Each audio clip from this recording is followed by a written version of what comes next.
Very sobering account of the experience, and as you can see, still very traumatized by what happened over 20 years ago. And we are grateful to the Dawood family for their contribution. So thank you very much.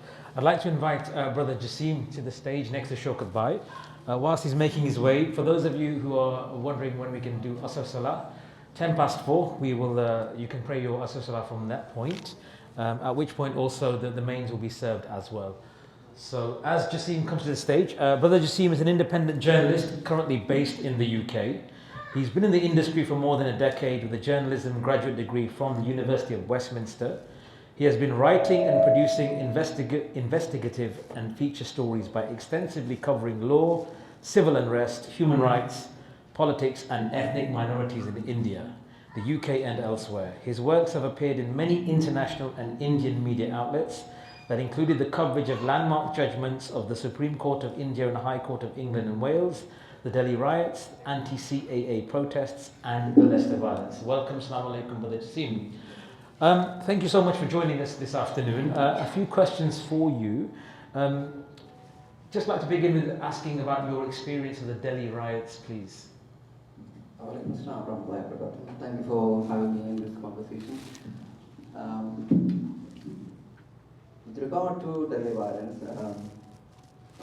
I vividly remember that night. It started from the street called Jafarabad in the northeastern region of Delhi. Jafarabad was one of the epicenters of the protest sites where the people gathered and were raising their concerns with regard to Citizenship Amendment Act. It was passed two months earlier before the riot started in those areas. So CAA, as we all know, that was passed to strip the citizenship away from strip the Muslims away from their citizenship. And along with that, the government was planning to implement the NRC as well, National Citizen of Register, which was planned to, oust the Muslims from the country under the pretext of, extraditing the infiltrators in the country. So these two, CAA along with NRC, when the government was planning to implement those two, legal steps, obviously there was a gut feeling among the minds of Muslims and civil rights activists. So that was the point where in all across India, people started to come to the public spaces to register their protests in order to protect the constitutional promises of secularism and democracy and all.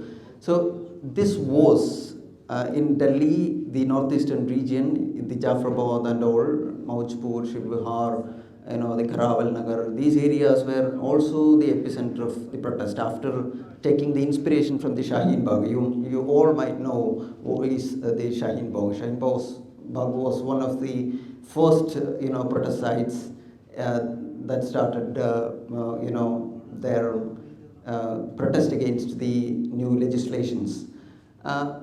When the protest started, the riot started on 23rd of February 2020. During the daytime on the same day, the government planned to crack down these protests by using the party members of the BJP and the Hindu nationalist fringe other groups. So one of the local politicians, his name was Kapil Mishra, and he gave publicly, threatened the protesters that if you don't leave the protest site within 24 hours, and it happened within the presence of the senior police officers there, and he threatened the protesters to vacate the protest sites within 24 hours, an ultimatum in the presence of the senior police officers. If the police is, if the police are unable to vacate the protesters from these, protest sites, he said that he'll, otherwise, the BJP or other Hindutva led group will do that by themselves. That was the ultimatum he has given. After that, just after some hours, I was there in Jafarabad, 200 meters away from the protest site in Jafarabad. A group began to form in large numbers with sticks and other weapons and sloganeering, with provocative statements. So one of them which was so inflammatory and quite famous as well, to be politically correct, infamous, and that was Desh ki Gatharon ko goli maro salagu, shoot the traitors of our country, and at the point blank, and kill them and eradicate them. That was the slogans these groups, when they were forming, were raising. And what this was happening in the presence of the senior police officers. A handful of journalists were there. We approached the police. There was DCP, Deputy Commissioner of Police, who has the charge of the northeastern region of Delhi. And when we approached him and asked him, what is the security measures in place to control the situation from getting worse? And so he was like, everything is under control. But the following hours has proven that nothing was under control. And if anything was under control, everything was under control of the Hindutva-led mob there. The following hours was the evidence for that. And going forward, the police barricaded the main road in Jafarabad, and even the journalists could not go into the riot-hit areas. From Jafarabad, it began to spread to the other areas of Mauchpur, Shivihar, Karaval Nagar, and all these places. And we could not even go into those areas, and the journalists were blocked, and one of the fellow journalists was attacked and shot. And another, I still remember, one of the photojournalists of Times of India, his name was Anindya Chattopadhyay. He himself a Hindu. And when he arrived to cover the events, this mob approached him and put the tilak on his forehead and told him that, Bhaiya, ab bhi Hindu hai, you are also a Hindu. So when he was going to, when a house is being burned down there and seeing the fire, and he started going there to take the pictures in order to publish it in the next day's newspaper. But these people stopped him and told him, why are you going there? You are also a Hindu. Aaj Hindu jaag gaya hai. Hindu has woken up today. So don't go there. That was he stopped. And once he felt that the situation is conducive and we can go forward, he went forward and he took the pictures. But while he was coming back, what happened is more shocking. He was stopped by this mob, and they asked him, they threatened him, you are acting quite over smart, and are you really a Hindu or Muslim? You have to take off your pant. Literally, he was demanded to take off his pant in order to verify whether he is a Muslim or a Hindu.